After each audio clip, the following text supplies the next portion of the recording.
এই পাৰিতোষিকবিলাকৰ পৰা বঞ্চিত হোৱা এই বিভিন্ন কাৰণ বুজি পোৱা এচাম ভাৰতীয় লোক যেতিয়া জাগি উঠিল, তেতিয়া তেওঁলোকে উপলব্ধি কৰিব পাৰিলে যে আমাৰ দেশৰ ধন সম্পদ ও বিভিন্ন সা সম্পত্তি বিদেশী লোকসকলে কাঢ়ি লৈ গৈ আছে, আমি সুদা ভাতকেইটাহে খাই আছোঁ।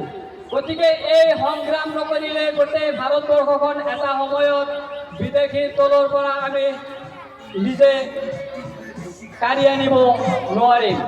ঠিক এনেকুৱা মনোভাৱেৰে ভাৰতবৰ্ষৰ পৰা কিছুমান যুৱক, যেনে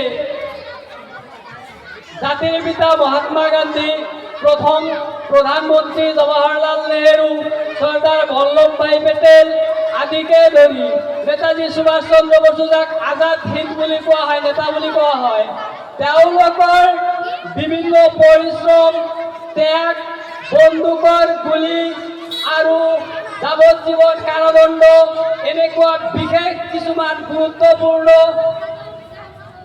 কাৰণতো তেওঁলোকে আঘাতবোৰ নেওচি ভাৰতবৰ্ষখনক বিভিন্ন ধৰ্ম, ভাষা, জাতিৰ লোকসকলক একাকাৰ কৰি দক্ষিণ আফ্ৰিকাত পৰি থকা জাতিৰ পিতা মহাত্মা গান্ধীয়ে যেতিয়া উপলব্ধি কৰি আছিল, তেতিয়া তেওঁ বিভিন্ন দেশৰ মানুহৰ লগত আমাৰ সহযোগ কৰি এইবিলাক আন্দোলনত যোগ দিবলৈ আহ্বান কৰিছিল আৰু অৱশেষত ব্ৰিটিছৰ লগত যুদ্ধ কৰি কাৰাবাস খাটি বছৰে বছৰে দিনটো গুজাৰ কৰি তেওঁলোকে আজিৰ দিনটোত আমি উপনীত হৈছোঁ।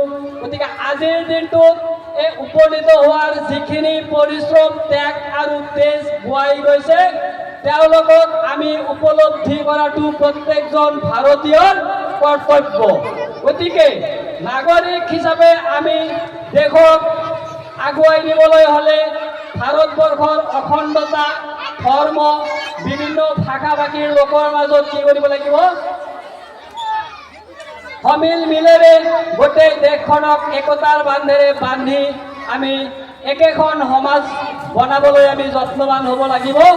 আৰু উঠি অহা চাম আমাৰ নৱপ্ৰজন্ম ছাত্ৰ ছাত্ৰীসকলেও এই ব্ৰিটিছৰ হাতৰ পৰা কেনেকৈ ভাৰতবৰ্ষখন শাসন হ'ল, সেই অনুপ্ৰাণিত হৈ তেখেতসকলে গোটেই ভাৰতবৰ্ষখনৰ আদৰ্শ মানি লৈ সাৰ্বভৌমত্ব বজাই ৰাখি ভৱিষ্যত জীৱনত আগুৱাই যাবলৈ আমি বিনম্ৰতাৰে তেওঁলোকক দেশৰ প্ৰতি সন্মান সহকাৰে চলিবলৈ নিষ্ঠাৰে আমি কৰ্তব্য সহকাৰে কাম কৰিবলৈ আহ্বান জনাইছোঁ।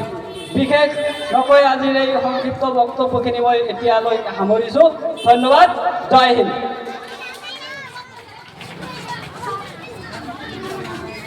এই চেগতে আমাৰ শৈলৰ পৰা আমি কেইবাদিন ধৰি আমাৰ ছাত্ৰ ছাত্ৰী এনচিচিৰ যি পেৰেড আৰু ড্ৰিলৰ প্ৰশিক্ষণ দিয়ালে সন্মানীয় মহন্ত দাস ছাৰ, তেখেতক